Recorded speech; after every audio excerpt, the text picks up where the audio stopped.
Hello. वालेकुम sir. वालेकुम सलाम। आ गए सभी? किसी और को भी आना है?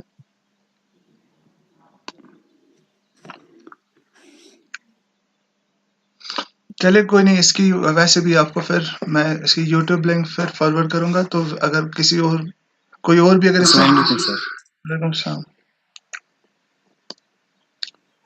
कोई और भी फिर इंटरेस्टेड होगा, फिर वो यूट्यूब लिंक से ये लेक्चर देख सकते हैं। Okay sir. ठीक है, फिलहाल तो सर सभी आ गए, हम इतने ही बचे हैं 7। चलिए ठीक है फिर। जो ये लेक्चर होगा, इसकी जो मेन थीम होगी, it will be about nets and continuity in terms of nets. Basically जो नोशन है ना सीक्वेंसेस की, इट इज इनएडिक्वेट। अगर जनरल टोपोलॉजिकल स्पेसेस की बात करी जाए ना, sequences are inadequate for discussing continuity.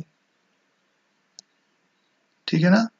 तो basically you can not capture continuity in terms of convergence of sequences. हाँ, मेट्रिक स्पेसेस में ये किया जा सकता है, बट जनरल टोपोलॉजिकल स्पेसेस में ये पॉसिबल नहीं है। ठीक, sequences are inadequate for this purpose.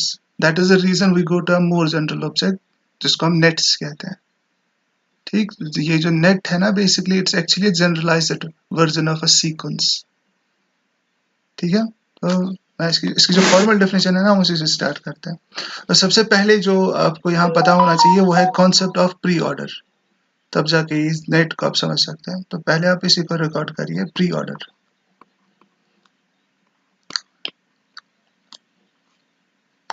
ये प्री ऑर्डर क्या होता है? It's basically a relation on a set X which is reflexive and transitive.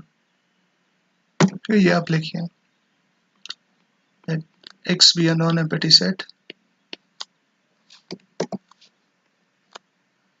and this,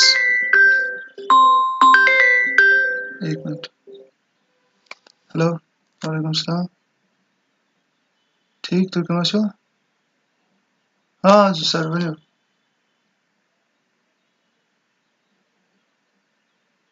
हाँ,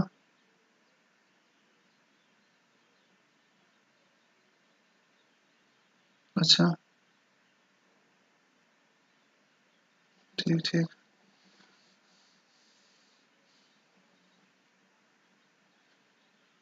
मिशन किस क्लास है इसका ऊपर डिटेल्स में जाकर का, ठीक है? चलो अच्छा, ऑनलाइन क्लास में कैसे जंप करें? Let this be a non-empty set and this be a relation on X. Then this relation, which is denoted by this symbol, then this relation is said to be a pre-order on X if and only if। इसके लिए कुछ requirements है। पहली requirement ये है, the relation this, it should be reflexive।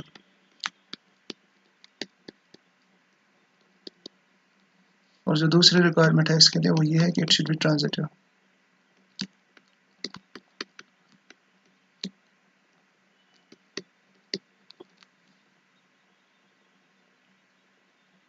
ठीक है, ये होता है प्री ऑर्डर।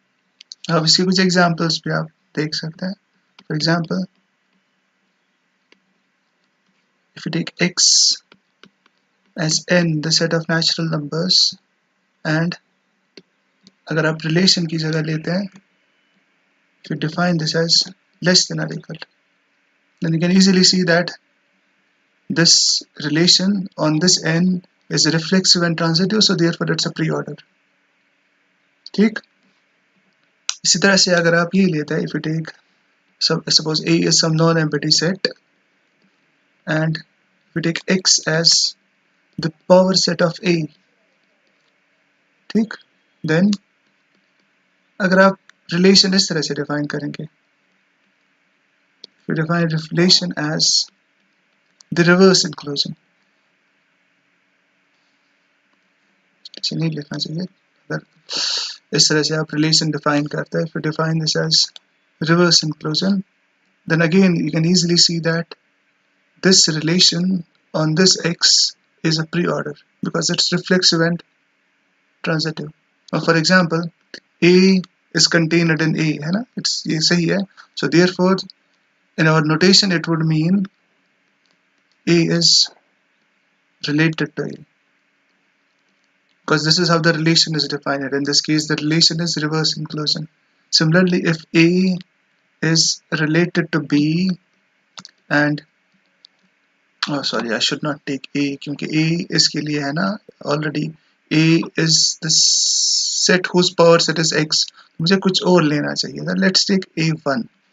सर इसको करिए आप A1 contained in A1. So it means A1 is related to A1 and this will be true for all A1s in X. Similarly, if suppose A1 is related to B1 and B1 is related to say C1 where A1, B1 and C1 are coming from X which is P of A, then this would mean what? This would mean A1 because the relation is reverse inclusion, so therefore it would mean A1 contains B1 and this would mean B1 contains C1 और अगर ये दोनों हो रहा है तो फिर it would mean what?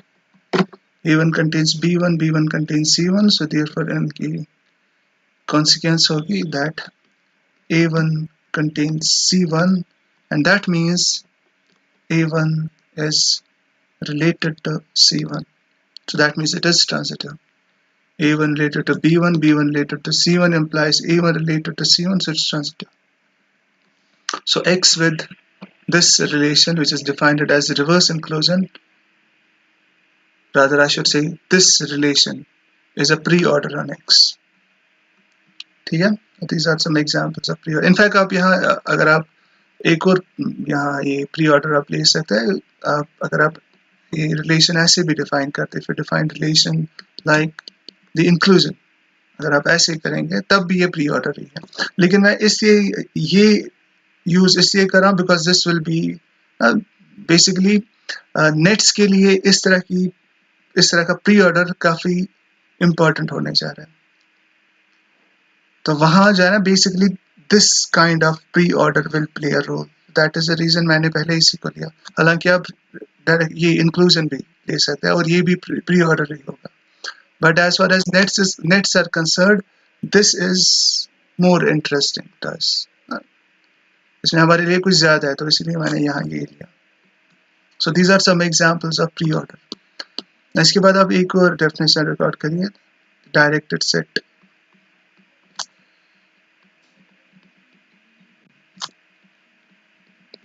आपको पहले अब बताऊंगा what's a directed set.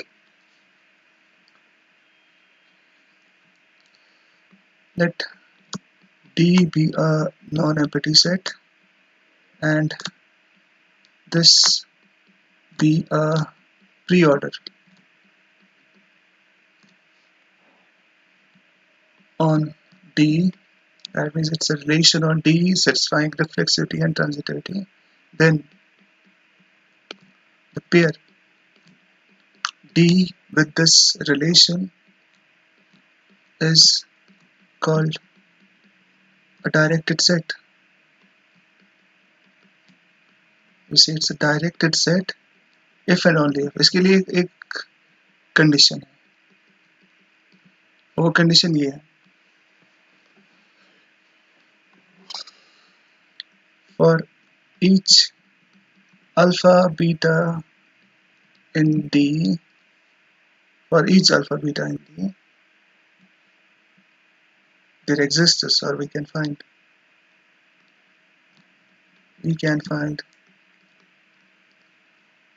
a gamma in D such that alpha is related to gamma and beta is related to gamma. ठीक, ये है requirement. For each pair alpha comma beta in D, there should be another element gamma which dominates both of them. That means this gamma it acts as an upper bound for alpha and beta because it dominates both. So basically अगर देखा जाए a directed set is a non-empty set with a pre-order on that, wherein any two elements in D possess an upper bound, because this gamma it actually acts as an upper bound. तो ये होता है directed set. ठीक है. Can you give me some examples of a directed set? Let's suppose if I take X as n, the set of natural numbers, and if I take the relation as less than or equal, अगर हम ऐसे इस relation को लेंगे, then n together with this relation, this is a directed set. है या नहीं? Because ये pre-order तो है n पर, वो हमने पहले ही देखा, और यहाँ पर any two elements will have an upper bound. ठीक है ना? ये आप खुद भी देख सकते हैं. For example, if you take n1, n2 in capital N in the set of natural numbers, then अगर आप n लेते as n1 plus n2, या बेहतर है आप इसको ऐसे लिखिए, if n be n1 plus n2, then आप देखिए n1 is related to n, है या नहीं? Because related का मतलब है यहाँ पर less than or equal. So n1 is less than or equal to n, and n2 is less than or equal to n, because n is n1 plus n. ठीक है ना? So that means n becomes an upper bound for n1 and n2.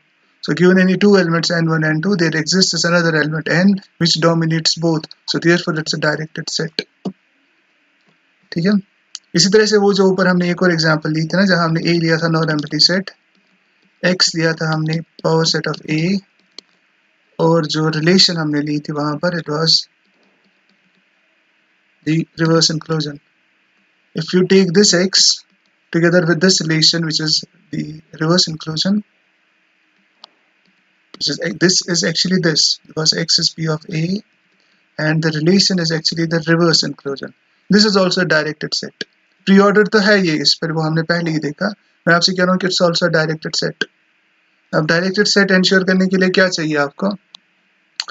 आपको ensure करना है कि that any two elements in p of a possess an upper bound. तो आप क्या करिए? Let's pick two elements in p of a. Let's suppose let's say w1 comma w2 are in p of a. ठीक, and let's suppose w is w1, यहाँ आप reverse inclusion ले रहे हैं, राइट? तो अपर बाउंड यहाँ आपने ना, आपको पता है यहाँ ऑर्डर का मतलब है कंटेनर है, मतलब बेसिकली यहाँ अगर आप यहाँ कहते हैं a sorry not let's say a1, अगर आप कहते हैं a1 is related to a2, in this order it would mean what? It would mean a1 is a1 contains a2. ये this is actually the dual order of the जो है ना, जो inclusion है ना, इसका जो dual order होगा it will be this reverse inclusion.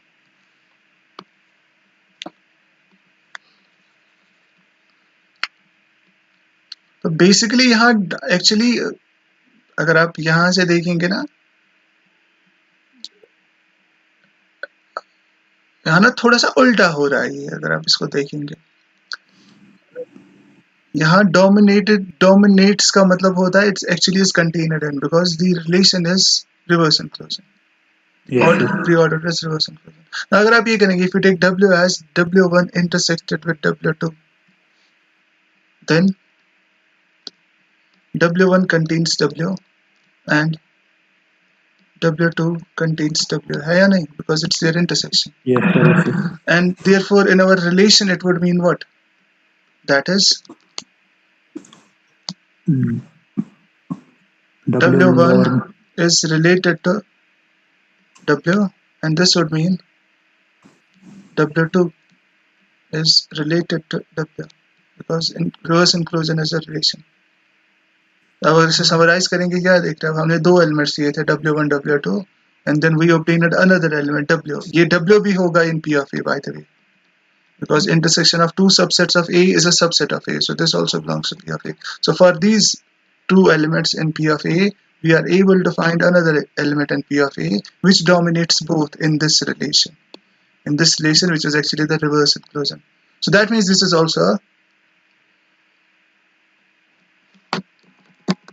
Directed set. directed set. So therefore P of A together with this reverse inclusion is a directed set. It's a directed set. ठीक है, अब हम net को define कर सकते हैं, तो आप फिर से पहले वही देखिए, अब हम देखेंगे व्हाट्स नेट. ठीक, let X be a non-empty set and D with relation this be a directed set. This be a directed set. Then a function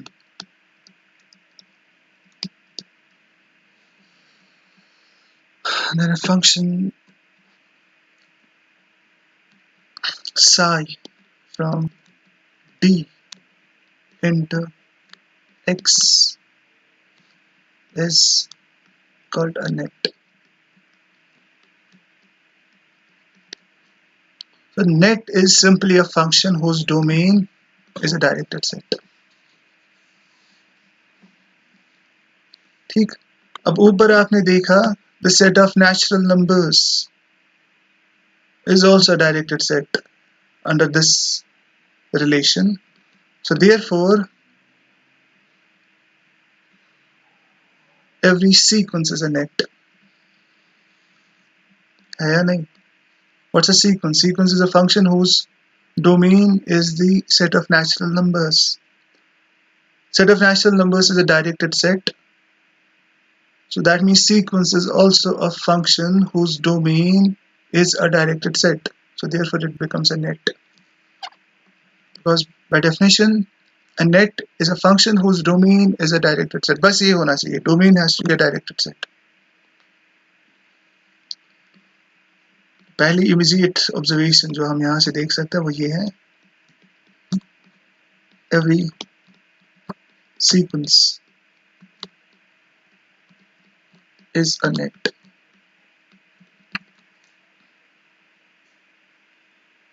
So that means nets are more general objects than sequences. So nets they are more general than sequences because every sequence is a net. So sequence becomes a particular case of net. So means net is a generalization of a sequence.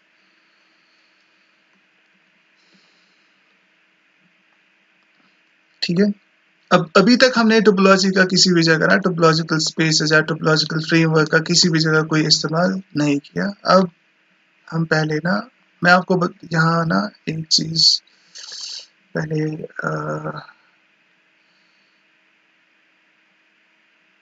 ये हो गया, ये इतना मुझे चाहिए. अब definition तो हो गई. We know a net is a function whose domain is a directed set. पहले आप ये देखिए, अब हम आएंगे टोपोलॉजिकल स्पेसेस की ओर. Let X term be a topological space.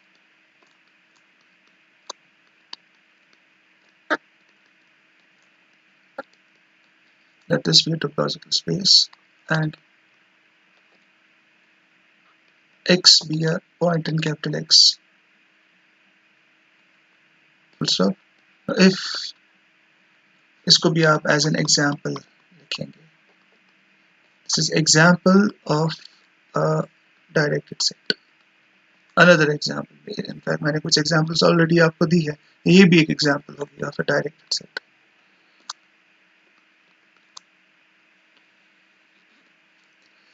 तो यहाँ क्या कर रहे हैं, हम एक टोपोलॉजिकल स्पेस ले रहे हैं और इस टोपोलॉजिकल स्पेस का जो अंडरलाइंग सेट है x, वहां से हम एक लिटिल x ले रहे हैं. ठीक, now if this n sub x, if this be equal those o's in tar such that x belongs to O. समझ रहे आप क्या करना है आपने? You have to identify all those open sets which contain x, this x as a member. So basically this n sub x is the collection of all possible neighborhoods of this, because open set containing x as a member means neighborhood of x. So therefore this is the collection of all possible neighborhoods of this x. For this reason this is actually also called the neighborhood system of x.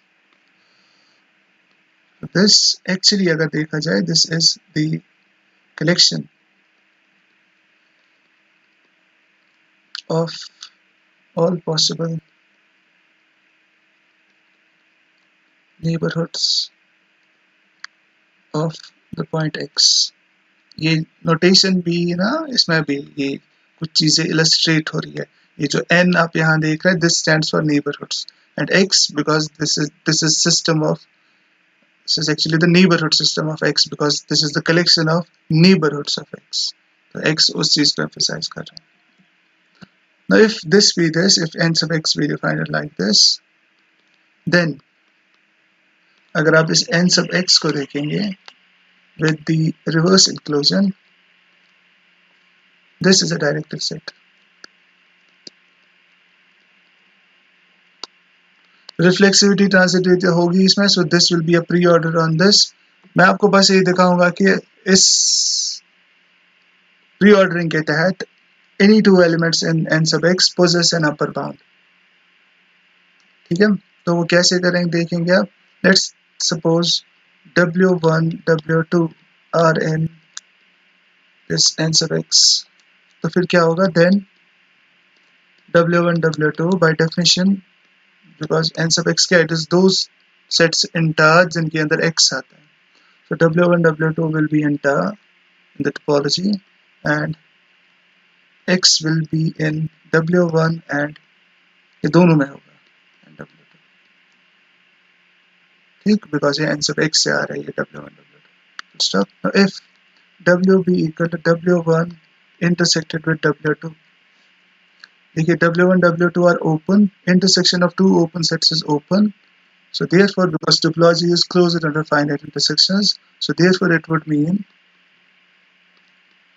W belongs to W. ठीक, and क्योंकि x W1 में भी है और W2 में भी है, so it would also mean x is in their intersection, so means it's in W. So it means W is in tar, x belongs to W, so that means W belongs to n sub x, because that is what is required for a subset of x to be an n sub x. It has to be open and it has to contain x. इसमें दोनों है इस W में, so that means W belongs to n sub x. That is W belongs to this n sub x. Further, अगर आप देखेंगे W1 हमारे relation है reverse inclusion, and W1 it contains W and W2 it contains W. So that means in this relation W becomes an upper bound for W1 W2. So that means this is a directed set, because मैंने आपको दिखाया if you pick two elements in n sub x, then you can also find a new element in n sub x which is dominating both in this pre-order. ठीक, so it's what then? It's a directed set. It's a directed set. ठीक, sir ये वाली example एक बार repeat करिए. यहाँ देखिए हम क्या कर रहे हैं. आपके पास एक टोपोलॉजिकल स्पेस है, इस टोपोलॉजिकल स्पेस का जो अंडरलाइंग सेट है वहां से आपने कोई पॉइंट पिक किया x, फिर इस x के नेबरहुड्स आपने आइडेंटिफाई करने हैं, उनकी कलेक्शन फॉर्म करनी है, that will be your n sub x. ठीक, then this n sub x together with this reverse inclusion. Neighbourhoods तो उसके होते हैं ना सर, सबसेट्स ऑफ x शायद. वही तो मैं कह रहा हूँ ना, those O's in tar means subsets of x जिसके अंदर x होगा as a member. अब फॉर एग्जाम्पल अगर आप इसकी एग्जाम्पल ले लीजिए, वहां से आपको थोड़ा क्लियर होगा। Let's suppose x is A B C D, ठीक, और मान लीजिए topology is phi x singleton A singleton B and a comma b, ठीक। Now if I take x as suppose a, then what will be n sub a? n sub a will be, आपने वो सारे open sets identify करने यहाँ से जिनके अंदर a जिसमें आता है ए एज अ होगा। मेंबर। ये यस तो सर, नहीं आएगा बिकॉज इसमें कुछ भी नहीं है। कुछ हाँ नहीं। ये आएगा, तो x यस सर, आएगा, सिंगलटन a भी आएगा, सिंगलटन b नहीं आ सकता, और a कॉमा b आएगा। So this will be n sub a, and this n sub a together with the reverse inclusion is a directed set.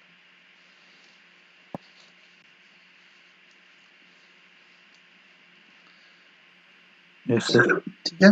In fact अगर आप यहाँ जो हमारा जो ऑर्डर है, it is reverse inclusion. Pre order जो हमारा है, इट्स रिवर्स इंक्लूजन, ठीक। अगर आप इस ऑर्डरिंग के तहत इन एलिमेंट्स को अरेंज करेंगे तो what should be the arrangement, किस तरह से आएंगे?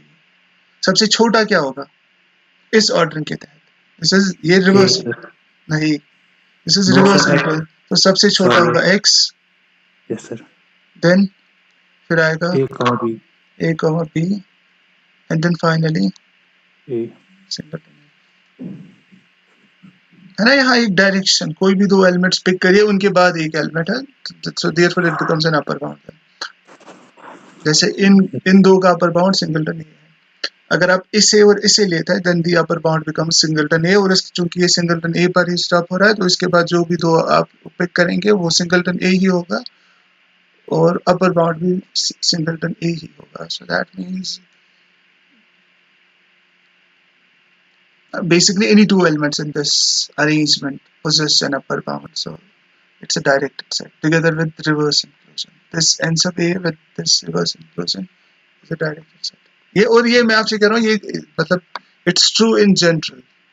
If you take a general topological space X star and X in capital X, then n sub X, the collection of all possible neighborhoods of X, together with this reverse inclusion, it's a directed set. ठीक है ना? Yes sir, In fact, अब ये जो है ना, let's pursue this example a little further. आप इस example को देखिए, x is this, star is this, n sub a is this, ठीक है। अब क्या करें आप ये जो n sub x elements है ना, यहाँ जो आपका n sub x n sub a जो आपका यहाँ है, इसके जो elements हैं, हर एक element से आप एक element pick करिए। ये है आपके n sub a एलिमेंट्स। मैं आपसे कह रहा हूँ हर एक n sub a एलिमेंट से एक एलिमेंट पिक करिए, और जो आप पिक कर रहे हैं उनको हम ऐसे रिकॉर्ड करेंगे। n sub suppose this is n sub a, इसमें आपने क्या देखा, इसमें आपका एक तो x आ रहा है, सिंगलटन a आ रहा है, और a कॉमा b आ रहा है। तो x, और इसमें आ रहा है सिंगलटन a, और क्या आ रहा है इसमें, और आ रहा है a कॉमा b, ठीक। अब मैं आपसे कह रहा हूँ, you pick an element from each element of n sub a।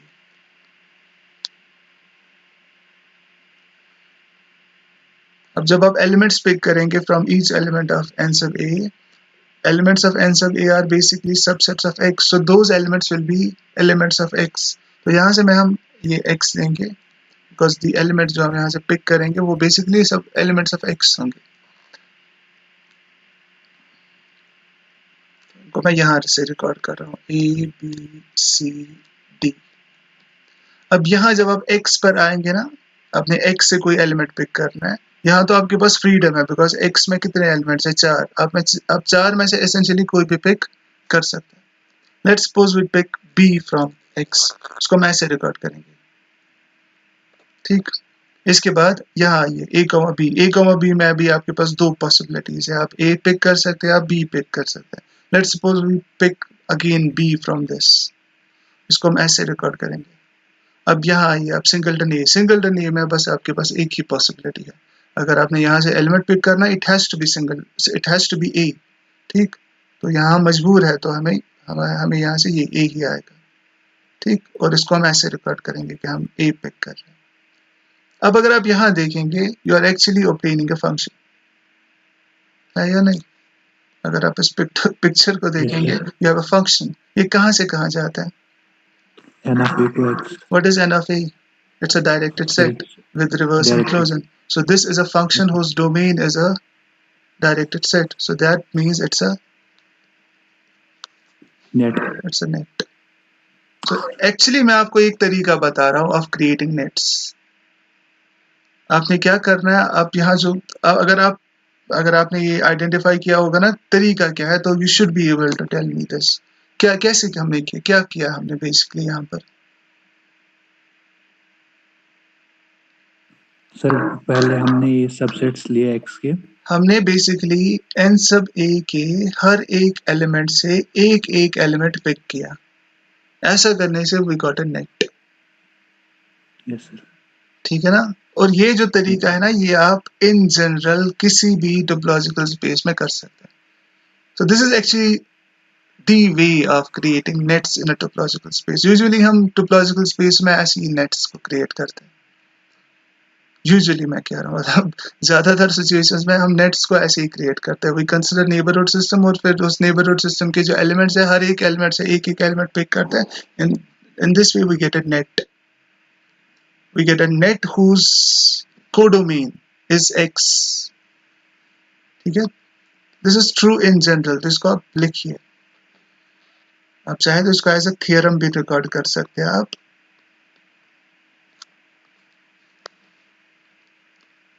Let X star be a topological space,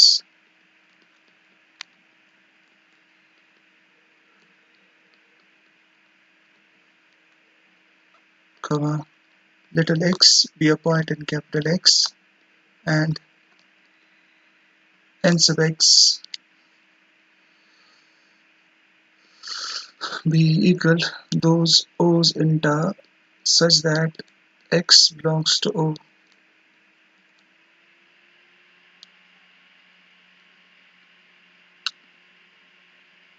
ठीक है? Full stop.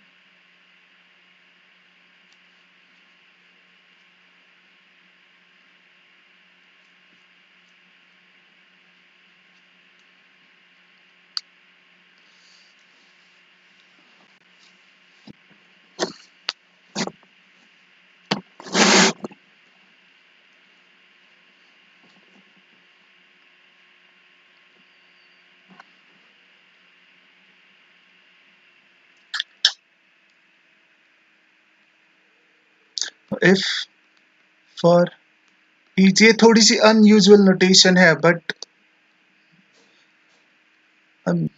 यहाँ मतलब अगर देखा जाए, ये मतलब दिस इज एक्चुअली ना, से कहते हैं this is the best way of recording these things. हाँ, नोटेशन थोड़ी सी अनयूजुअल है, बट मैं अपने एक्सपीरियंस से आपसे कह रहा हूँ कि that this is the best way of recording these things. तो आप पहले देखिएगा क्या हो रहा है। If for each i in n sub x, so if I say I is in n sub x, what's n sub x? This is the collection of all possible neighborhoods of x. So if I say I is in n sub x, so it becomes what? I is neighborhood of It X. becomes a neighborhood of x. Then this I is a neighborhood of x. ठीक है?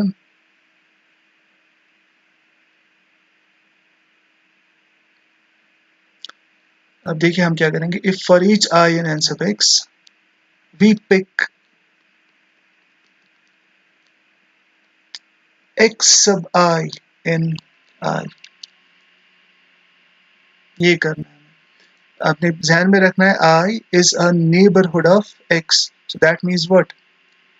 It means I is actually, अगर आई का nature देखा जाए, it's a subset, और neighbourhood जो है ना वो कभी एम्प्टी नहीं हो सकता. सो मीन्स आई जो है ना, इसका नेचर जो है, it's actually a non empty subset. It's non empty subset of X which is open in X star and contains X as a member, is open in the topological space X star and X belongs to I. Now it is non-empty, so this can be done. We can pick Xi from I. आपने इस I से एक Xi pick करना है, ठीक. और basically आप में से मुझे यहाँ बता सकता है कोई, हम यहाँ किस चीज का इस्तेमाल करते हैं, विच हमें यहाँ कौन सी ऐसी चीज है जो हमें गारंटी देती है कि that this can always be done. You can always pick an Xi from I. We are using the axiom of choice. यहाँ axiom of choice का इस्तेमाल हो रहा है. This can be done by axiom of choice. You can pick an Xi from I. ठीक.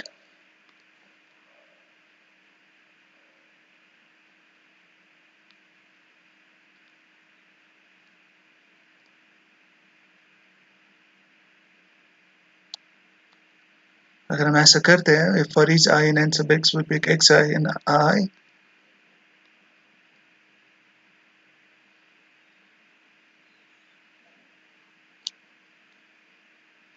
ऐसे करने से बेसिकली हमें ये मिलेगा, we get a net. और वो net क्या होगी? It will be this X sub I as I varies over n sub x. So in this way we get a net. और ये जो net की जो terms होंगी, ये x के elements होंगे. So therefore we get a net in x, the underlying set of the topological space X star.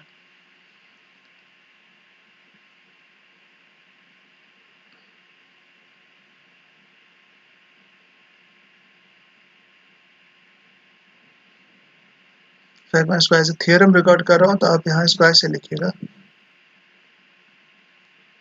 if we pick Xi in I, then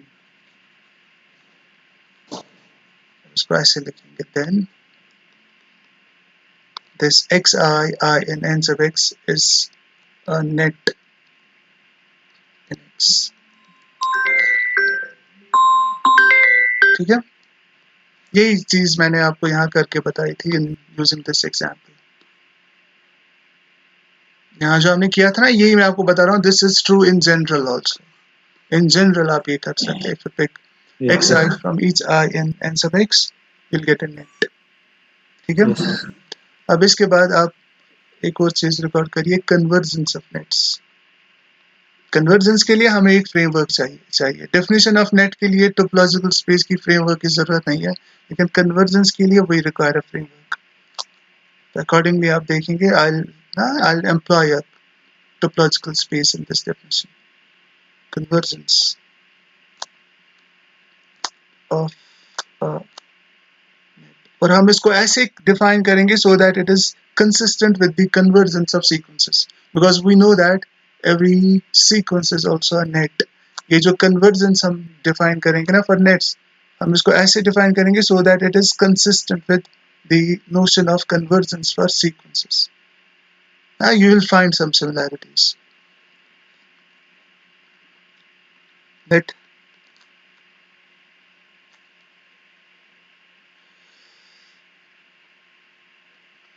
psi from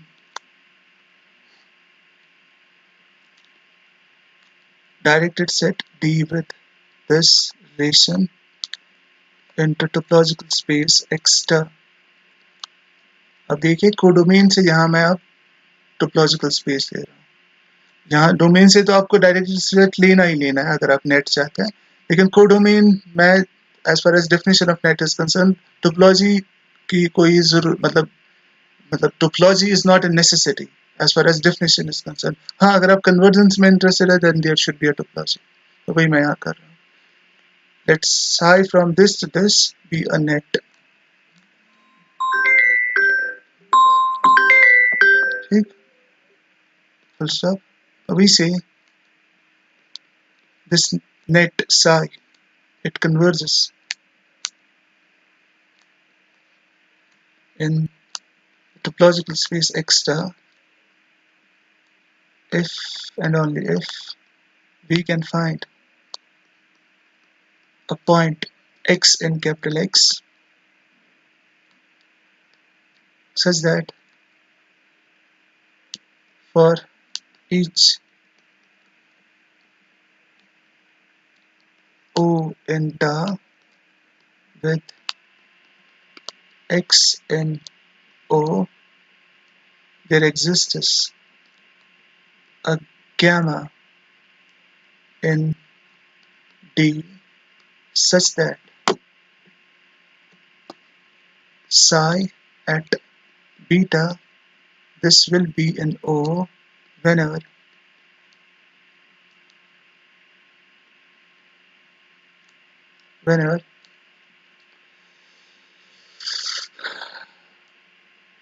this thing happens, whenever beta dominates gamma. Basically मैं आपसे कह रहा हूँ कि that given any neighborhood O of X, there exists a stage जिसके बाद इस net की सारी टर्म्स O में होंगी. वही मैं आपसे कह रहा हूँ. Psi of beta, it's an O whenever beta dominates gamma.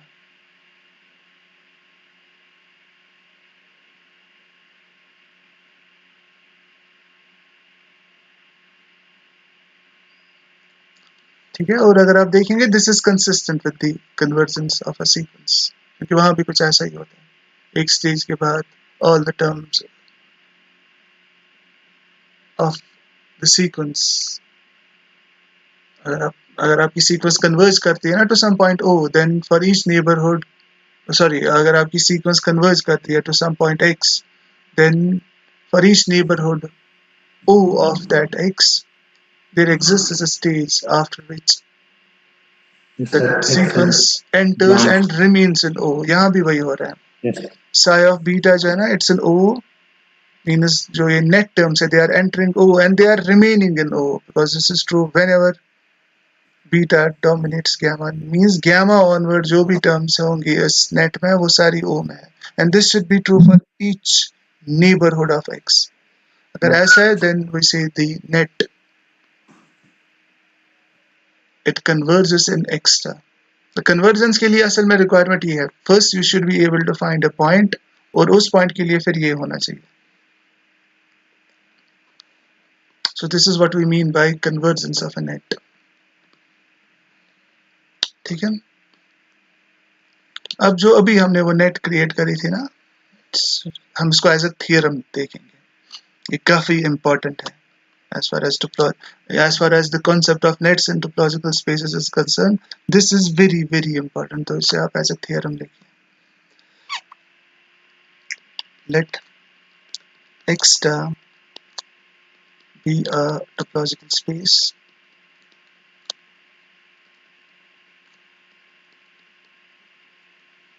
ठीक, comma D be equal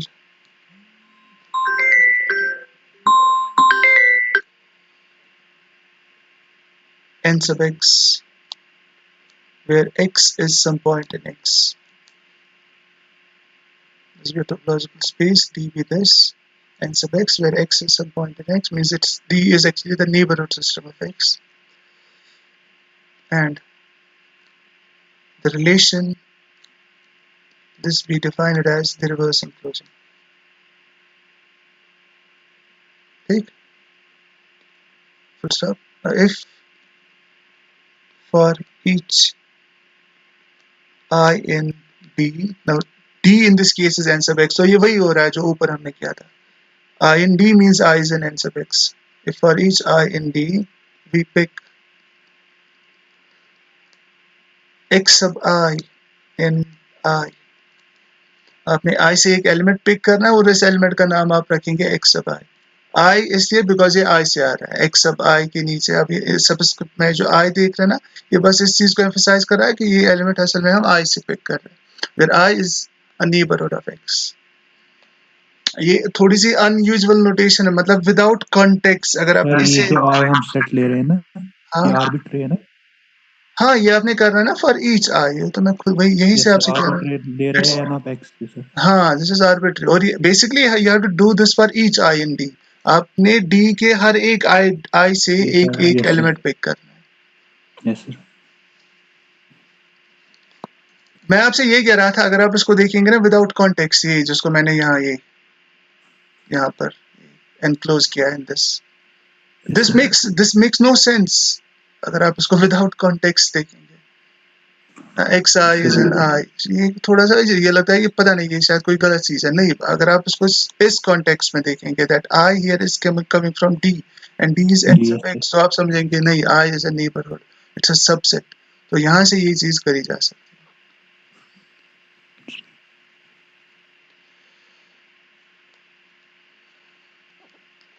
For each I in D, we pick x sub I in I, then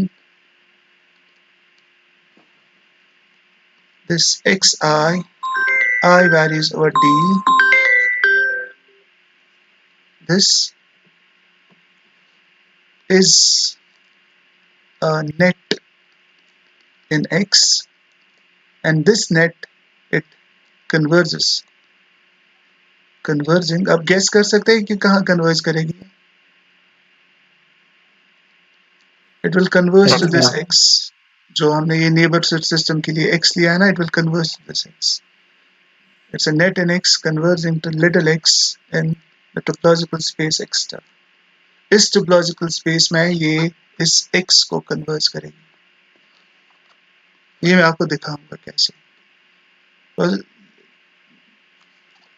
अगर आप नेट्स को इस्तेमाल करना चाहते हैं तो you have to master this. आपको ये समझ में आना चाहिए.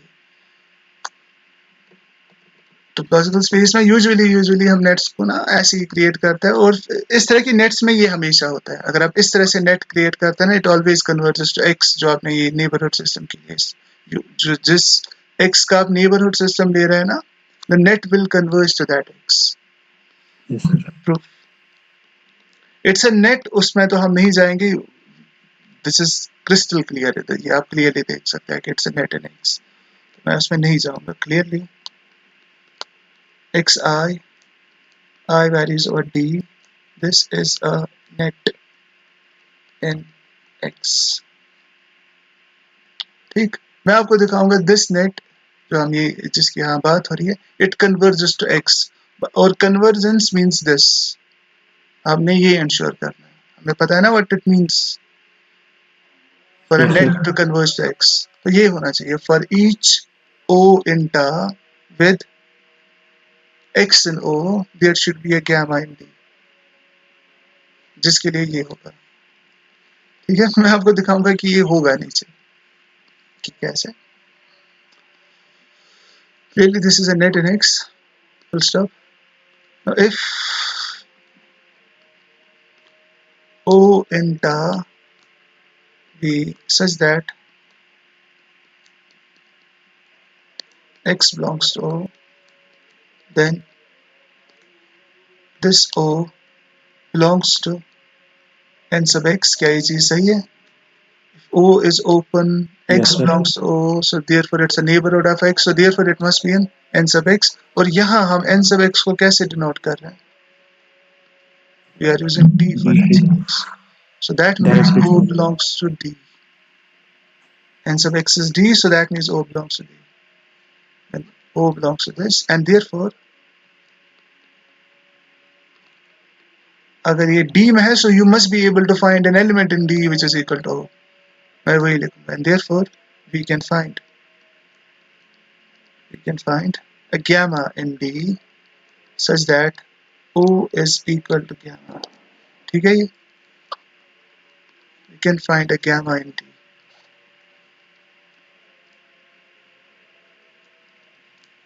such that O is gamma. ठीक, अब now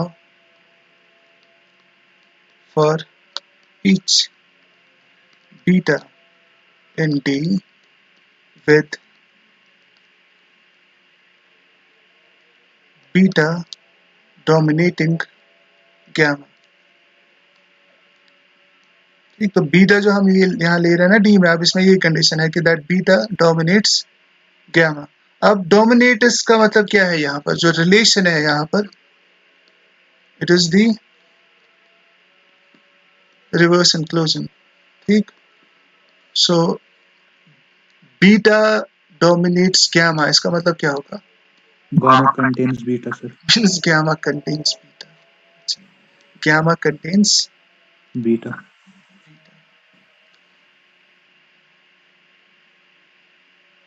ठीक है, gamma contains beta.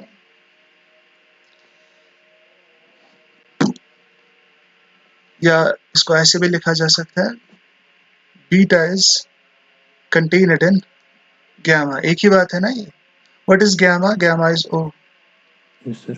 So beta is contained in O. इसको आप अपने जहन में रखेंगे. अब वापस आप यहाँ ये जो हम ये करें, for each beta in D.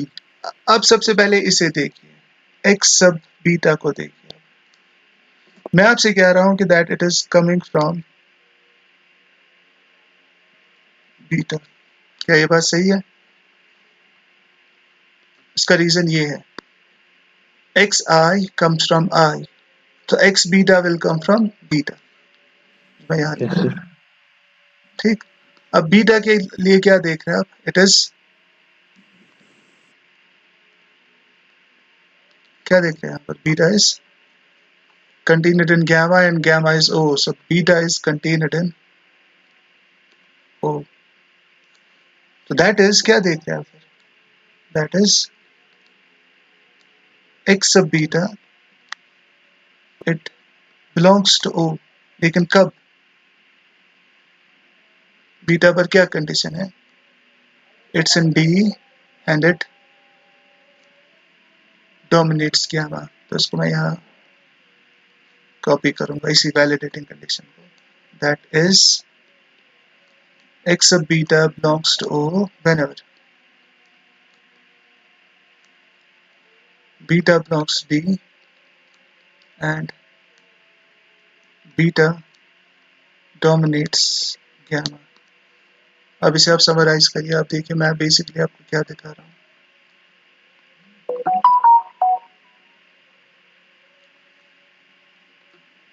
हमने एक नेबरहुड लिया था O, किसका? X का. ठीक, और मैंने आपको दिखाया corresponding to this O there exists a gamma in D. और इस गैमा के लिए क्या होता है? whenever beta dominates gamma, x of beta it belongs to O.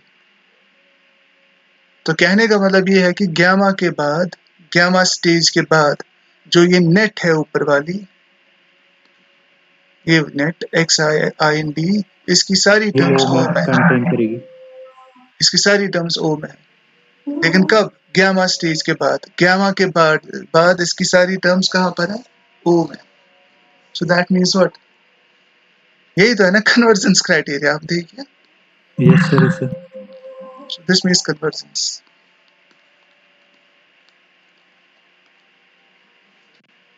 Hence x sub I varies over D, this it converges in topological space x star. और कहाँ converge करती है? It converges to x. तो ये आप हमेशा जिंदगी भर के लिए याद रखेंगे. टोपोलॉजिकल स्पेस में अगर आप इस तरह से नेट क्रिएट करते हैं ना, इस तरह से using the neighbourhood system of x, if you pick an element from each element of the neighborhood system of x, in this way you will get a net and that net will converge to x. ये हम यहाँ mathematically establish कर रहे हैं. So it's a fact now. ये हमेशा के लिए याद रखिएगा. इस तरह से जब भी आप नेट क्रिएट करेंगे, ये नेट हमेशा कहाँ कन्वर्ज करेगी? टू द एक्स जो आपने, जिसका नेबरहुड सिस्टम आपने लिया था. ठीक है। अब ऊपर एग्जाम्पल में भी हमने कुछ ऐसा ही किया था ना, यहाँ हमने नेबरहुड यस सिस्टम सर। लिया था, ठीक, नेट ये थी, और यहाँ आप देख सकते हैं it actually converges to a, because यहाँ किसका नेबरहुड सिस्टम आप ले रहे हैं, ए का, so net should converge to a. अब मैं आपको ये दिखा भी सकता हूँ, it actually converges to a. देखिए कैसे, अगर आप इस n सब a के एलिमेंट्स को ऑर्डर करेंगे इन इट्स ऑर्डरिंग, यहाँ ऑर्डरिंग है रिवर्स इंक्लूजन, जैसा कि हमने इससे पहले भी किया था, तो ऑर्डरिंग कैसे आएगी, सबसे छोटा क्या होगा, it will be x, x. उसके यस बाद सर। A comma b. अगर आप रिलेशन ऐसे डिफाइन करते हैं reverse inclusion, then x is dominated by a comma b, and a comma b इसका जो सक्सेसर होगा it will be singleton a, ठीक। अब x से आपने कौन सा एलिमेंट पिक किया था, जरा देखिए आप यहाँ डायग्राम से, वहां बी। से आपने बी पिक किया था, यहाँ से कौन सा एलिमेंट पिक किया था आपने, B.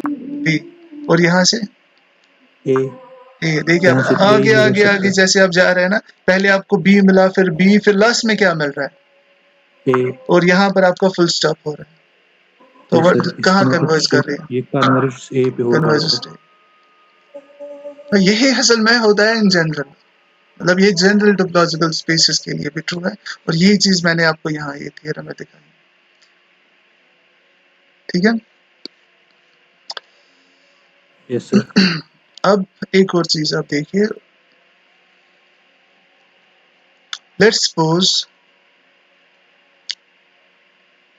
we have a net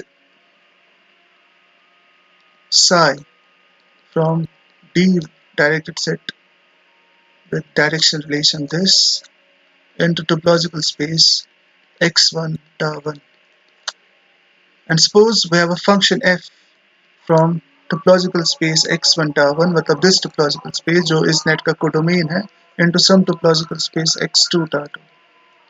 समझ रहे हैं आप क्या हो रहा है यहाँ पर, this is a net and this is a function,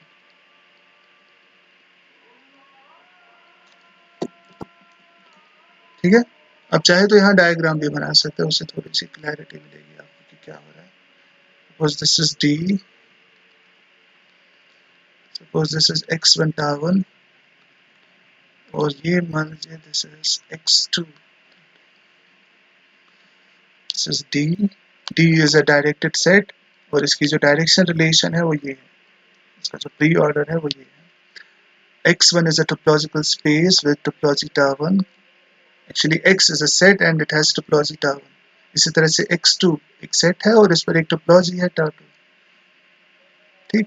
Now what is psi? Psi is a mapping from D to x1 and f is a mapping from x1 to x2. Clearly you can compose these two mappings, है या नहीं, you can compose, yes sir. Yes sir. you can follow psi by f, psi को आप f से follow कर सकते हैं, psi के बाद आप f apply कर सकते हैं, and you can speak about which function, composition से कौन सा function आपको मिलेगा, the function which goes directly from d1 to x2, and that function will be f of psi, you can speak about f of psi, और f of psi कहाँ से कहाँ जाएगा, it will be a function from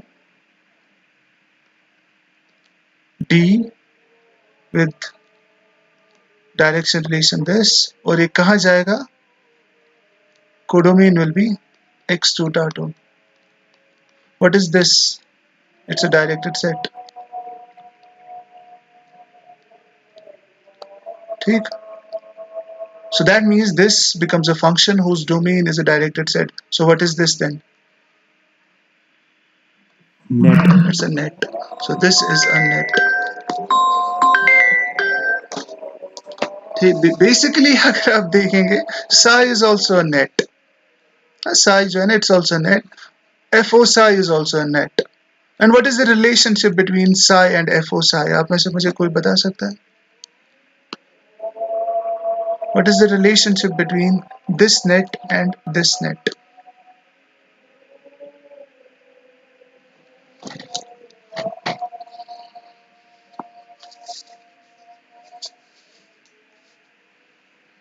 Sai और F O Sai के दरमियान क्या relation है?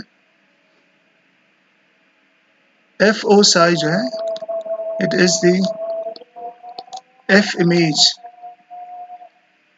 Of the net Sai.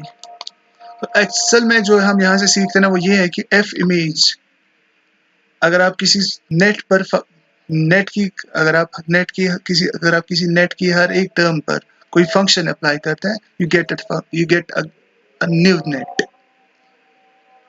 Basically यहाँ मैं आपको वही दिखा रहा हूँ, ठीक है।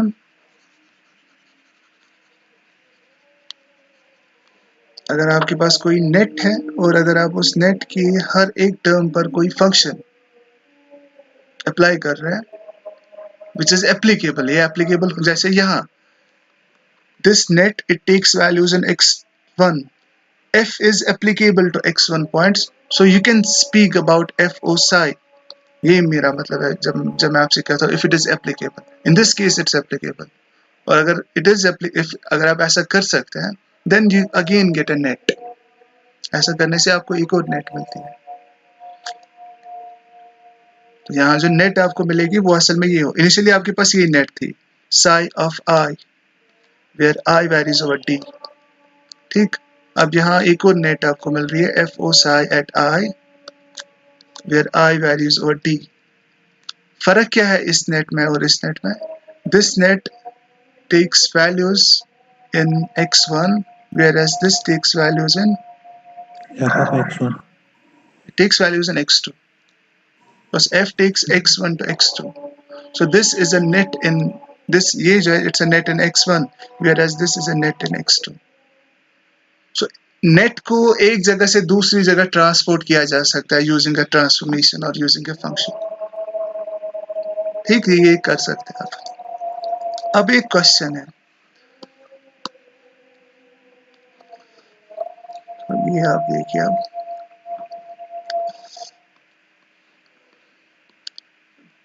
ऐसे तो आप इसको ट्रांसपोर्ट कर सकते हैं, ये तो ठीक है, हमने देखा। अब क्वेश्चन ये है, लेट्स सपोज दिस साई, ये जो नेट है, let's suppose this is also convergent.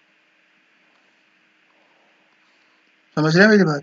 मतलब इन एडिशन अगर ये है, if sigh of I as I varies over d, if this is a convergent net, if this is a convergent net in the topological space x1 tau 1, the question ये है, is it true, is it true that the net which you obtained by applying f to this net, means this net f o psi at I as I varies over d, is it true that this net converges in x2 tau 2?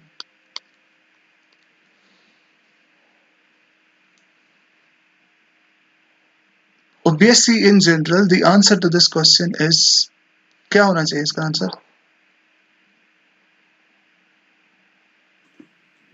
It should be yes, sir.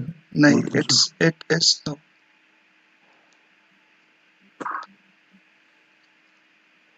In general, the answer is no.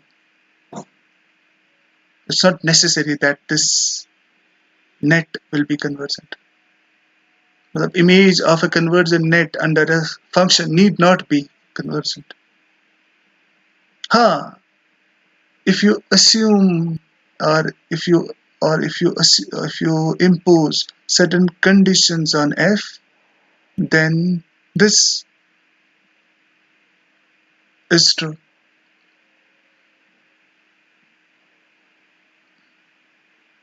ठीक, कुछ conditions के तहत ये हो सकता है, and continuity is one such condition.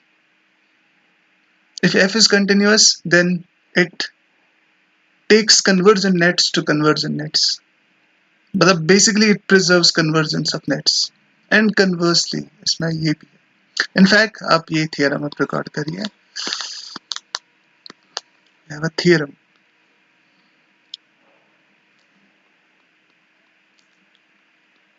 This is actually the theorem which ना जो हमें बताती है what is the relationship between continuity and convergence of nets. Let x1 tar1 and x2 tar2 be two topological spaces.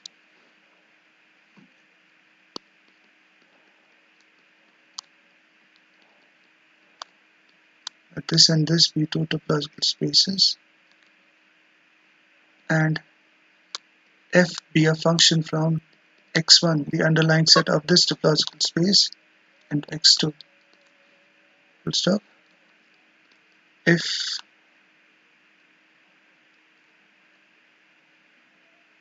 a be a point of x1, then the following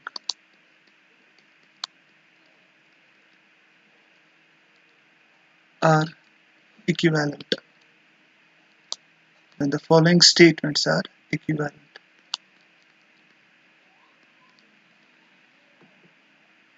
पहला statement ये है, the function f is continuous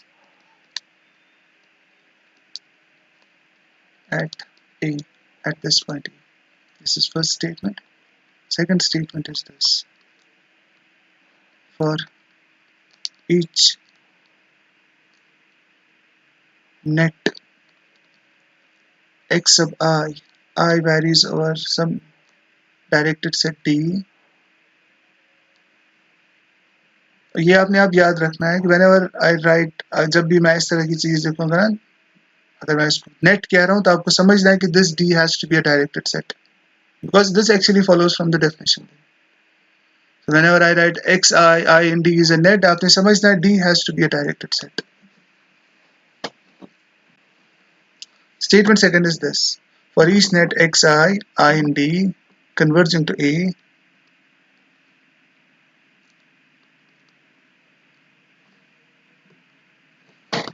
converging to a, this point a, comma, the net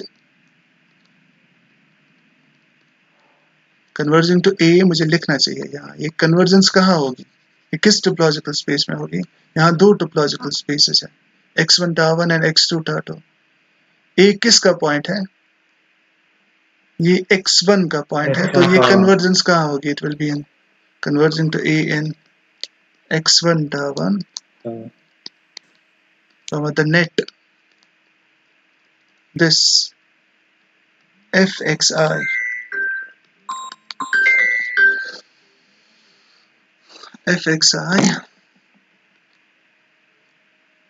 I in d. ये कौन सी net है? आप बता सकते हैं कि ये कौन सी net है? This is the image net of this net. इस net की हर एक term पर अगर आप f apply करते हैं, you get this net. And the statement is this: the net this,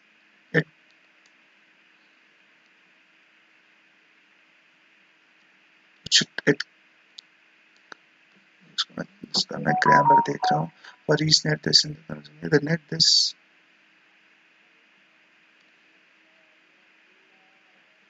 converges.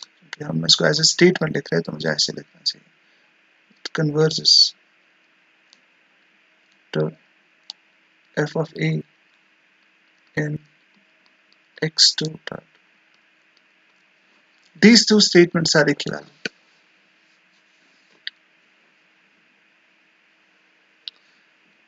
Equivalent means statement 1 implies statement 2 and statement 2 implies statement 1. इनमें कोई फर्क नहीं है, logically ये same. Statement 1 needs no elaboration. आप खुद ही देखते रहे कि that f is continuous at a. What statement 2? Statement 2 is each net converging to a is taken to a net converging to f of a. ठीक? And this statement is equivalent to continuity of f. मतलब if f is continuous at a, then it will take nets converging to a to nets converging to f of a, अगर ये continuous है a पर. और अगर ये ऐसा कर रहा है, if it is taking nets converging to a to nets converging to f of a, then it must be continuous at a. 1 implies 2 and 2 implies 1.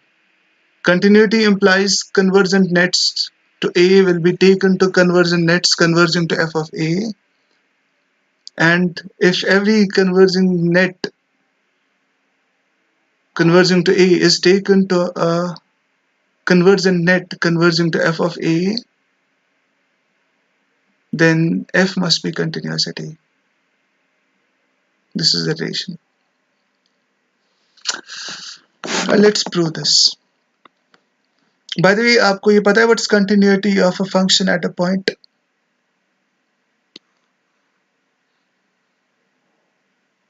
मैं ये assume कर रहा हूँ कि आपको ये पता होगा. पांचवा,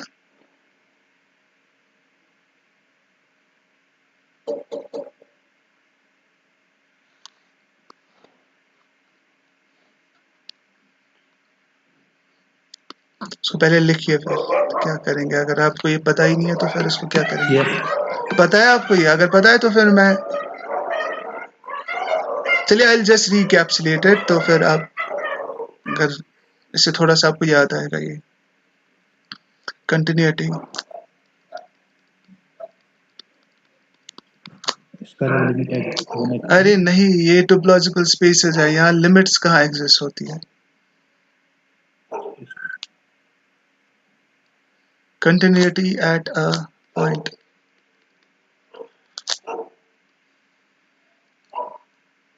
यहाँ ऐसी यहाँ जो डेफिनेशन है it's in terms of open sets. Let f from x1 tau1 into topological space x2 tau2 be a function. Stop. If a be a point in x1, then we say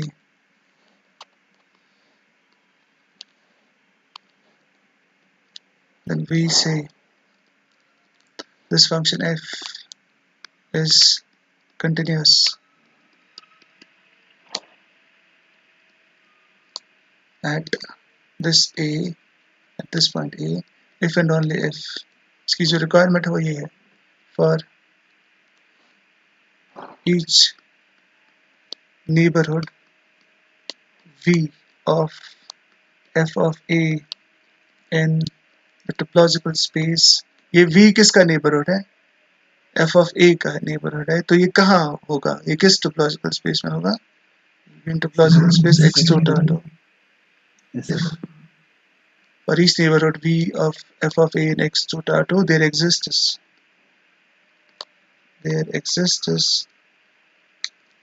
a neighborhood u of a in the topological space x1 tau1 such that f, when applied to each point of u, should return a subset of v. ये है requirement. For each v neighborhood v of f of a in x2 tau2, there should exist a neighborhood u of a in x1 tau1 such that when f is applied to each point of u, you must get a subset of v.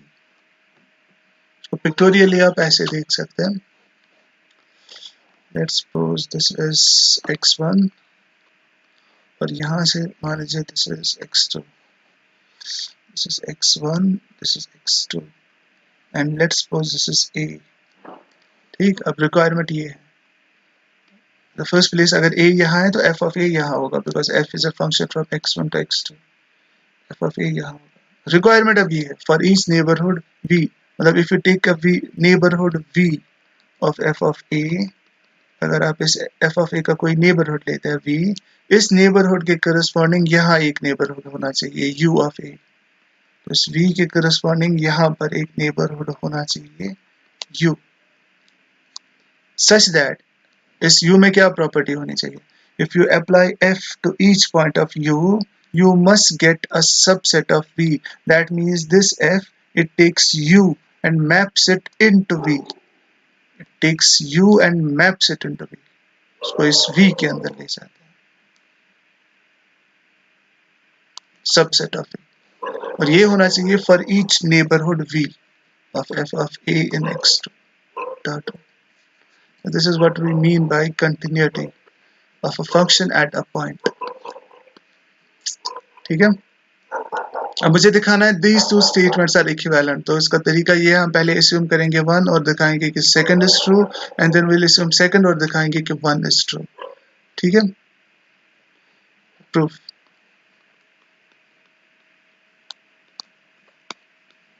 Assume first. Assume first means हमारे लिए जो f है it will be continuous at a, because first is f is continuous at a. And let xi I in D be a net in x1 converging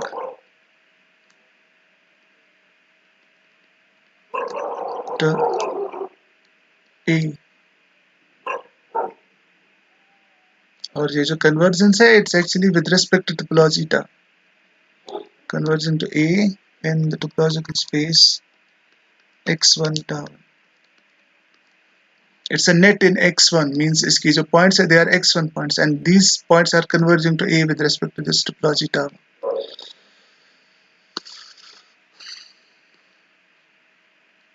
ठीक, full stop. अब इसके बाद हमें क्या दिखाना है, हमें दिखाना है statement second is true means हमें दिखाना है for each net converging to a in x1 tau1 the image net converges to f of a. अब यहाँ हमने एक net ली है ना which converges to a in x1 tau1, हम दिखाएंगे कि इस net की जो image net है under f, that image net it converges to f of a. हमें बस इतना दिखाना है, ठीक है। तो बिकॉज अगर इस नेट की इमेज नेट कन्वर्ज करती है और ये नेट हमने आर्बिट्रली पिक करी है, so means then image net of every net converging to A will converge to f of A. ठीक, मैं यही करूँगा। अब कन्वर्जेंस के लिए हमें पता है कन्वर्जेंस क्राइटेरिया क्या है, तो अकॉर्डिंगली मैं यहाँ अरेंजमेंट्स कर रहा हूँ। Let capital V be a means arbitrary, या आप चलिए लिखिए इसको, be an arbitrarily chosen, let this V be an arbitrarily chosen neighborhood of the point A. Then आपने assume क्या किया, you have assumed first, and first means what? First means f is continuous at A. F is continuous at A means this: for each neighborhood V there exists another neighborhood U of A in x1 tau1 such that f of U is contained in V. तो अब यहाँ फिर वही होगा because हम first assume कर रहे हैं ना, then by first we can find a neighborhood U of A in x1 tau1 such that what? Such that f when applied to each point of U will return a subset of A. Now what is this? V be an arbitrary chosen neighborhood of A or f of A. क्या? Oh, sorry. Repeat the question. V is an arbitrarily chosen neighborhood of f of A, not A. Yes, sir. F of A. F of A.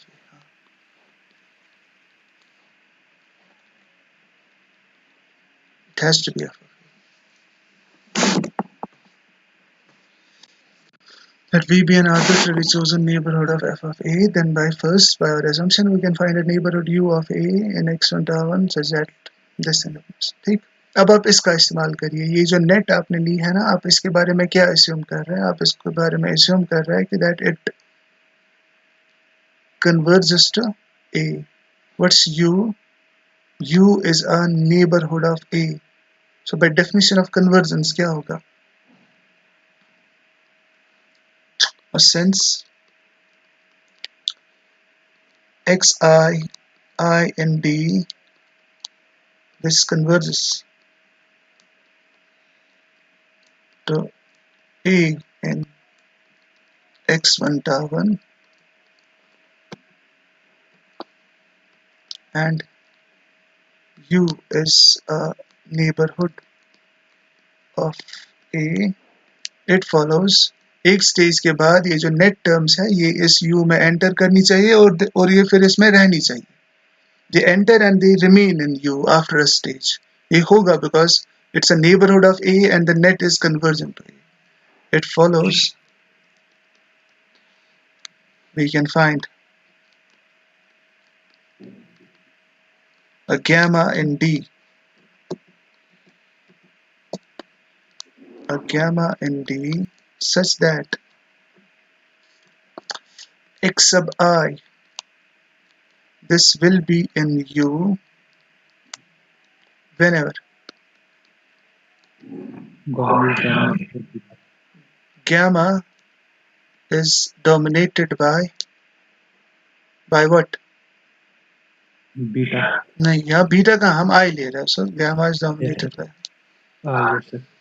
इस gamma stage के बाद इस net की जो terms है वो सारी की सारी U के अंदर होंगी. ये होना चाहिए because it's a net converging to A and U is a neighborhood of A. Full stop. Hence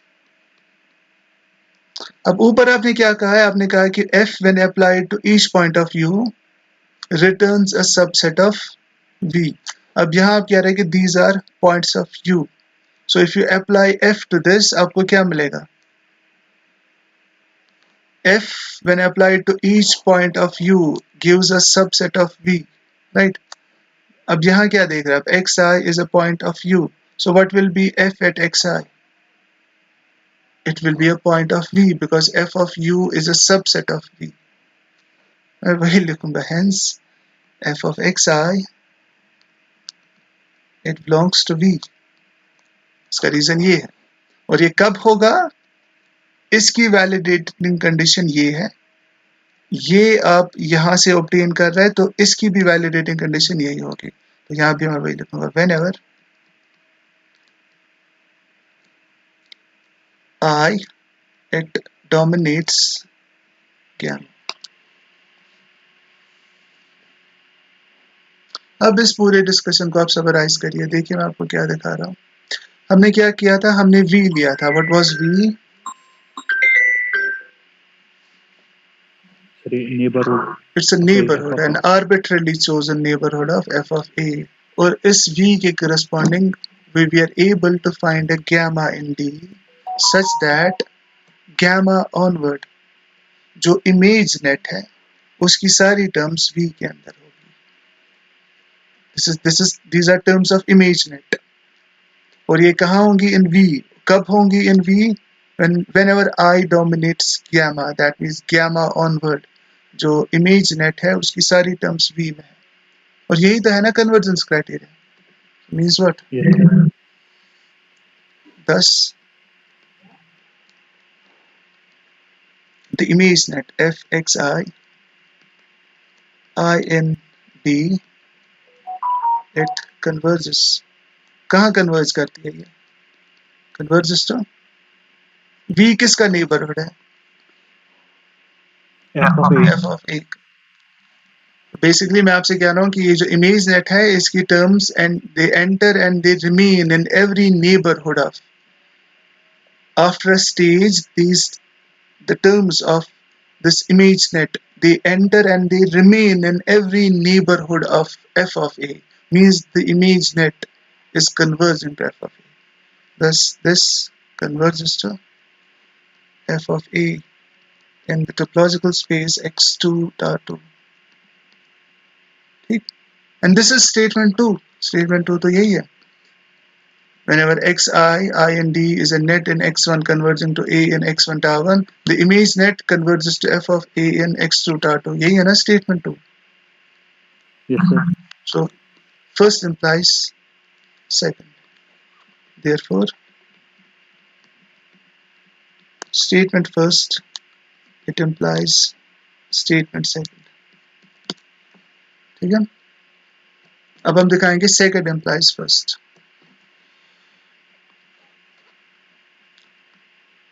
now assume second, we shall show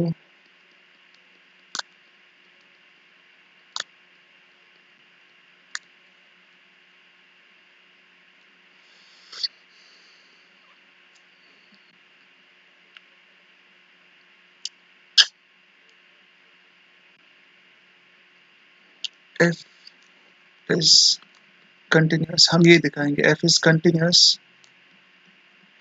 at a.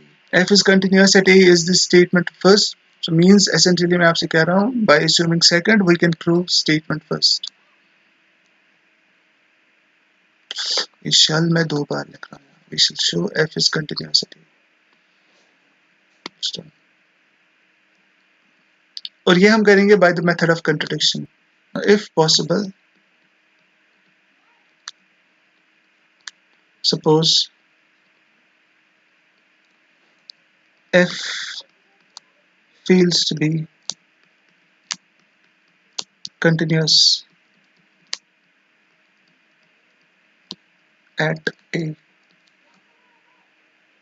मैं दिखाना चाहता हूँ f is continuous at a. हम ये करेंगे using the method of contradiction. तो मैं क्या कर रहा हूँ, आपसे कह रहा हूँ if possible suppose f fails to be continuous at a. अब यहाँ continuity को देखिए आप.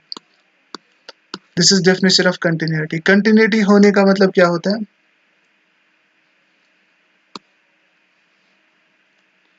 Continuity का मतलब है कि for each neighborhood v there exists a u for which this thing happens.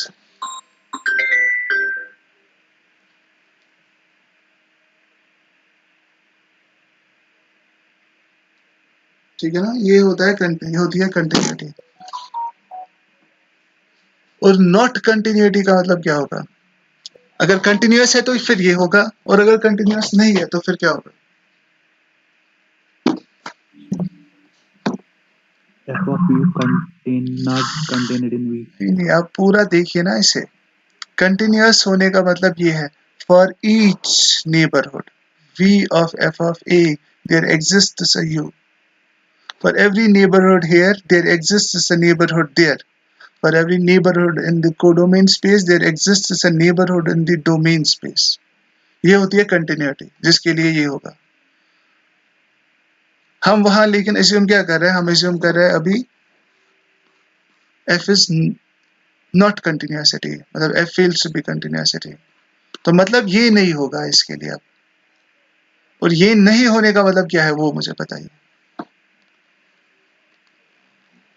होने का मतलब है कि for each v there exists a u. और नहीं होने का मतलब होगा there exists a v for which no u works. अब देखिए Yes, sir. कंटिन्यूटी का मतलब है कि for each v there exists a u. हर किसी v के लिए एक u है. और नॉट कंटिन्यूटी का मतलब ये होगा इसका opposite. There must be a v for which no u works. तो बेसिकली वहां यही होगा बिकॉज f हम कह रहे हैं कि it fails to be continuous at a, so that means there must be a v. What's v? V is a neighborhood of f of a. There must be a neighborhood of f of a for which no u works. मैं वही लिखूंगा बाहर. अब इसको मैं कैसे लिखूंगा ये आपने देखना है. Then we can find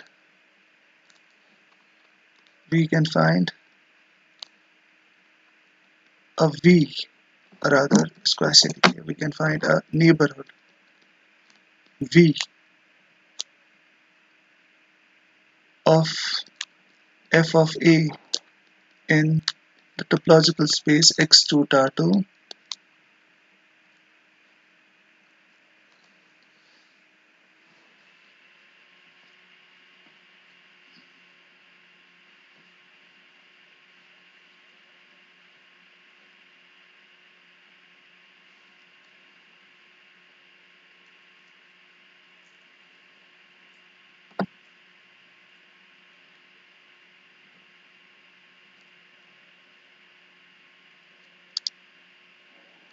such that for each, ये ध्यान से आप देखेंगे आप, for each I in n sub, for each I in, अब ऐसे लिखिए, for each I in D equal n sub A, the neighborhood system of A,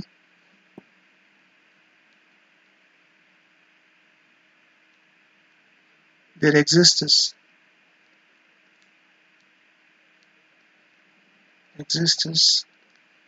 x sub I in I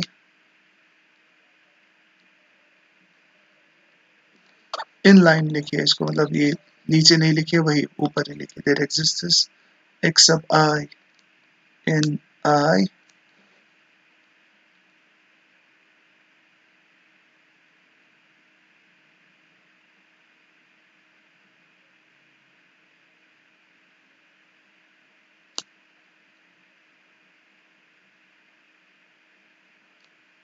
in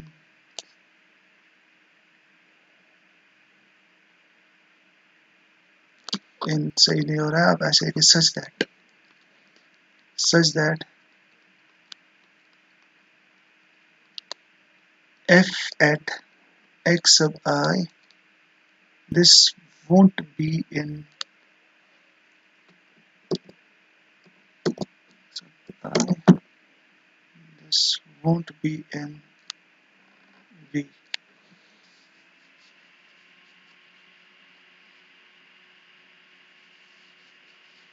और इसे आप रखेंगे स्टार।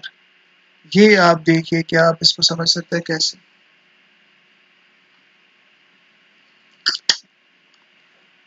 इसका reason ये है क्योंकि आपने यहाँ कहा है ना कि there exists a V for which no U works. What's U? U is a neighborhood of A. Sir, U is a neighborhood of A. हाँ ना, ये जो है ना, इसकी इम्प्लीकेशन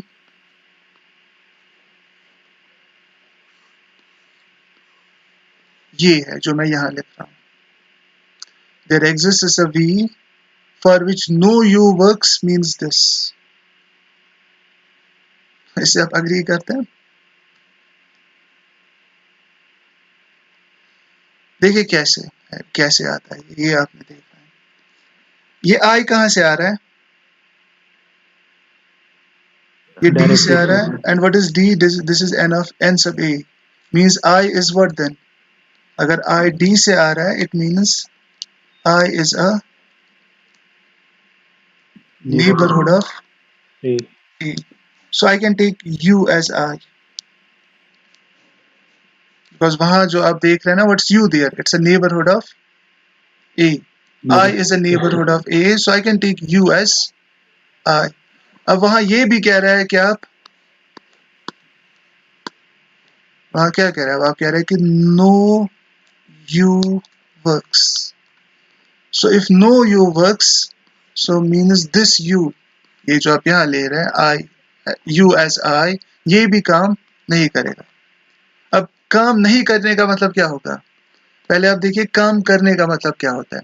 काम करने का मतलब ये है, f of u is contained in v, that means if you apply f to each point of u, you'll get a subset of v. ये होता है काम करने का मतलब।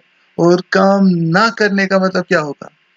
काम ना करने का मतलब होगा f of u, it won't be contained inside v, मतलब ये इसका सबसेट नहीं होगा। तो फिर क्या होना चाहिए? अगर ये इसका सबसेट नहीं है तो फिर क्या होगा? There must be a point here, इसके अंदर एक पॉइंट होना चाहिए। किसके अंदर? U के अंदर। U के अंदर एक पॉइंट होना चाहिए, ठीक, एक पॉइंट होना चाहिए U के अंदर, जिसकी F इमेज V के अंदर नहीं होगी। मतलब देयर विल बी, ये जो है ना, this is not contained in V, इसकी इम्प्लीकेशन ये है, there exists a C in U such that f of c is not in v। ठीक, ना काम करने का मतलब ये है। अब यही चीज को आपने यहां देखा है। यहां हम क्या कर रहे हैं, I is in D, you take U as I, now U becomes a neighborhood of A, और ये काम नहीं करेगा, means there exists, इस U में एक पॉइंट होगा और उसी पॉइंट को हम कह रहे हैं x sub I, so there exists x sub I in U। What's U? U is I, so there exists x sub I in U such that f at x sub I is not a point in V। वही मैं लिख रहा हूँ, yes sir, ठीक है, तो ये होगा। yes sir,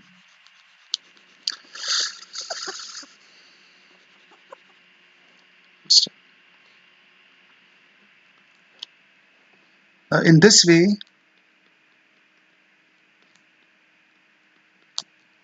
we get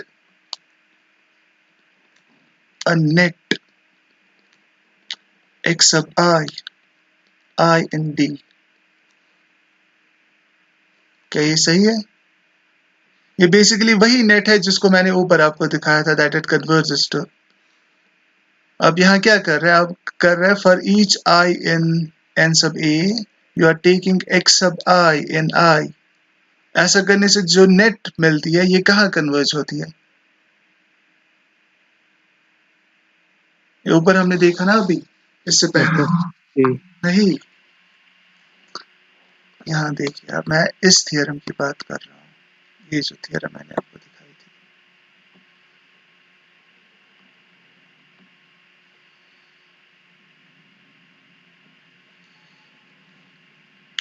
अगर आप ये कहते हैं, if D is n sub x and for each I in D if you pick x sub I in I then you get a net xi in D and the net it converges to x where x is the point जिसका आपने neighbourhood system लिया था। अब नीचे आपका neighbourhood system किस point का neighbourhood system है,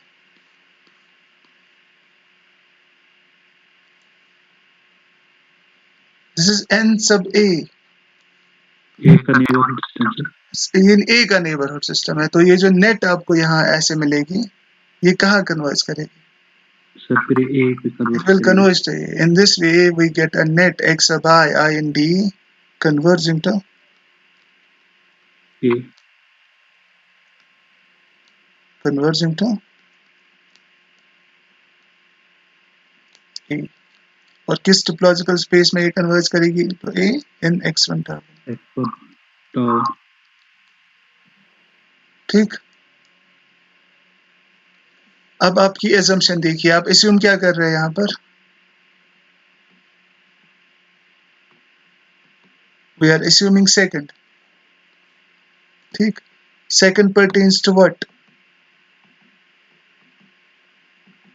second pertains to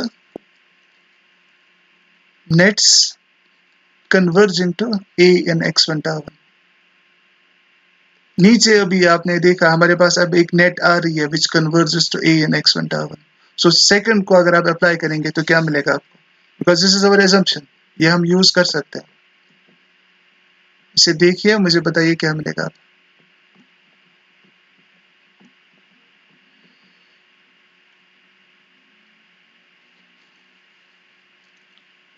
Stop. Therefore, then the net f of,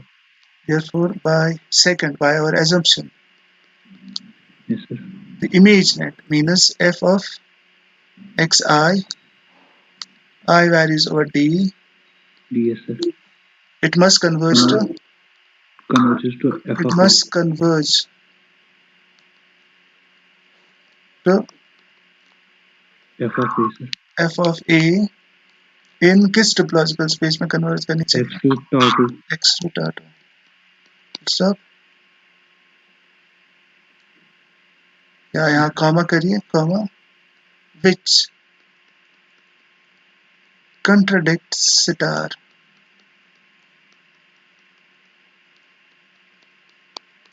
ये जो है this contradicts star, कैसे जरा देखिए, यस सर, जो स्टार हमने में अभी क्या कह रहे हैं आप? स्टार में कह रहे हैं कि what's V? V is a neighbourhood of f of a, और कह रहे हैं आप स्टार में कि ये जो इमेज नेट है इसकी कोई भी टर्म वी में नहीं है। मीन्स स्टार में आप कह रहे हैं कि there is a neighbourhood V of f of a where in the image net doesn't even enter, ये इसमें एंटर भी नहीं हो रही है। F of x I is not in V and this is true. Converging होगी इसमें। So there is a contradiction. अगर आप कह रहे हैं कि यहाँ आप कह रहे हैं कि it must converge to f of a, but this is a contradiction to star. Star में आप कह रहे हैं ना कि that it doesn't enter we.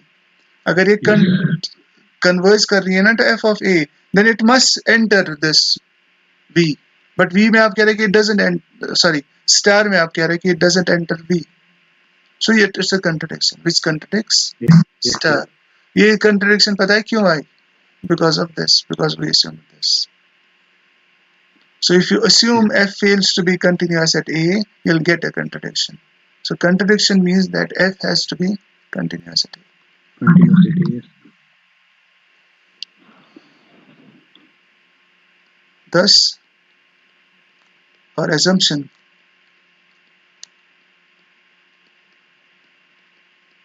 that f fails to be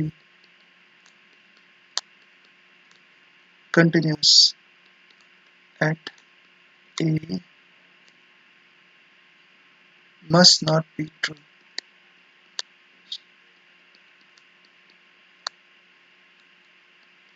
True.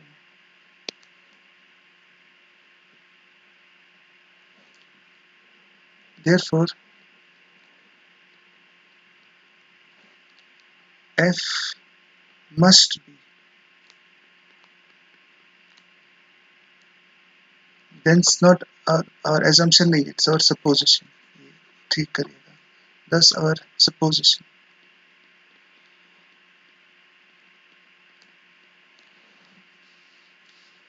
Therefore, f must be continuous at a, and consequently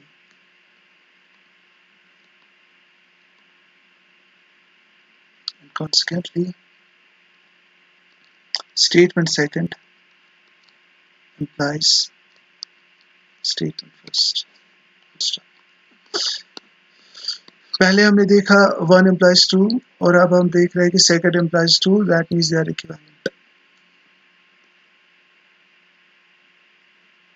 तो यहाँ जो मैंने आपसे ना ये क्वेश्चन पूछा था, is it always true that the image net of a convergent net is convergent? The answer in general is true. Is no. हाँ, in case of continuity, the answer is yes. Because this and this they are equivalent. अगर f continuous है a पर, then f will take every net converging to a to a net converging to f of a. और अगर ये कर रहा है ऐसा, if it is taking every net converging to a to a net converging to f of a, it must be continuous at a. Because second implies one. या आप देख लीजिएगा, मैं इसकी लिंक थोड़ी देर में आपको फॉरवर्ड कर रहा हूँ। इसके बाद भी अगर कोई क्वेश्चन वगैरह होगा तो मुझे आप पूछ सकते हैं, ठीक है जी सर। अगर कोई अभी क्वेश्चन है तो अभी भी पूछ सकते हैं आप, या अगर आप इसको अब आ रहा है क्योंकि आप ये पहली दफा देख रहे होंगे, तब आपने ये चीजें पढ़ी थी। पढ़ी थी थोड़ा सा। अब आपका कौन सा बैच था बाय द वे? अब 2019 बैच हो या? Yes sir. चलिए ठीक है, कोई नहीं, आप ये देख लीजिएगा, अगर कोई प्रॉब्लम होगी तो मुझे बताइएगा। Okay sir, thank you. Okay, चलिए, खुदा हाफिज़।